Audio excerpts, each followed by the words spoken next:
দখলদার ইসরায়েলি সেনাদের বিরামহীন হামলায় ধ্বংসস্তূপে পরিণত হয়েছে গাজা উপত্যকা। নেতানিয়াহু বাহিনীর গণহত্যায় প্রাণ গেছে ৩৭,০০০-এর বেশি নিরীহ ফিলিস্তিনির, আহত হয়েছেন ৮৫,০০০-এর বেশি। তবুও থেমে থেমে চলছে বিমান থেকে বোমা নিক্ষেপ, ট্যাঙ্ক থেকে ছোড়া হচ্ছে একের পর এক গোলা। রাফা শহরের পশ্চিম দিকে ইসরায়েলি সেনারা আরও অগ্রসর হয়েছে। তাদের স্থল অভিযানের সময় সেখানে কয়েকজন ফিলিস্তিনি হতাহত হয়েছেন।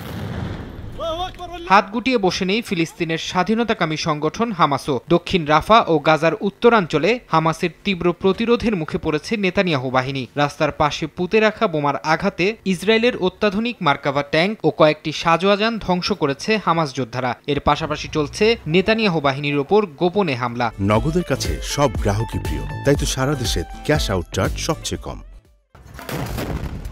গাজায় সংঘাতের জেরে যুদ্ধের দামামা বাজছে লেবানন ও ইসরায়েলের মধ্যে। পাল্টাপাল্টি হামলা ও বোমাবর্ষণে চরম উত্তপ্ত সীমান্ত পরিস্থিতি। গেল মঙ্গলবার লেবাননে আক্রমণের পরিকল্পনার কথা জানিয়েছিল ইসরায়েলের প্রতিরক্ষা বাহিনী আইডিএফ। জবাবে পাল্টা হুঁশিয়ারি দেয় হিজবুল্লাহ। গোষ্ঠীটির সেক্রেটারি জেনারেল হাসান নাসরুল্লাহ হুঙ্কার দিয়ে বলেন, সর্বাত্মক যুদ্ধ শুরু হলে ইসরায়েলের কোনো অংশই নিরাপদে থাকবে না। তার এমন হুমকির পর সতর্ক অবস্থানে আছে ইসরায়েল ও এর মিত্র যুক্তরাষ্ট্র। গণমাধ্যমে দেয়া সাক্ষাৎকারে এক মার্কিন কর্মকর্তা আশঙ্কা প্রকাশ করে বলেন, হিজবুল্লাহর সঙ্গে সংঘাতে জড়ালে আয়রন ডোম প্রতিরক্ষা ব্যবস্থা ইসরায়েলকে কতটা সুরক্ষা দেবে তা নিয়ে উদ্বিগ্ন যুক্তরাষ্ট্র।